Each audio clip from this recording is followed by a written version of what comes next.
We all suffer from negative thinking every now and then, but it can become a habit.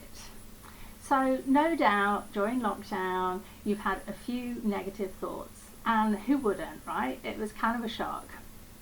You might have had fears about the future, maybe a lack of focus about what to do right now, and certainly a loss of your sense of identity.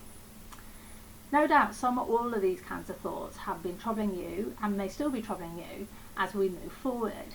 But if you already saw my video about compounding, you know that anything we do repeatedly, however small, can accumulate and have a big impact over time.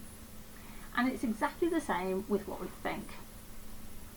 In his book, The Happiness Advantage, Sean Achor debunks the myth that you have to be successful to be happy. So typically people think, oh, when I'm rich and famous, I'll be happy. When I get the job I want, I'll be happy.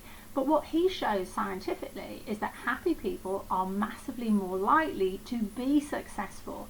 So happiness comes first. So here's an important point.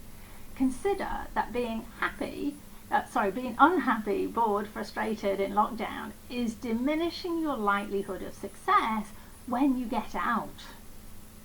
So the best thing you can do for your life right now and for that uncertain future is to decide to be happy. Starting now. If you're thinking, well, look, I can't just make myself think happy thoughts. Well, you can, and it's a lot easier than you think. So here is a quick summary of how our thoughts can take us into a downward spiral.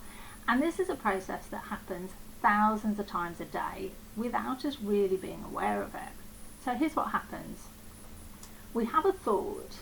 The thought causes us to feel an emotion. It's that emotion that then causes us to take action, and as we know, actions bring results.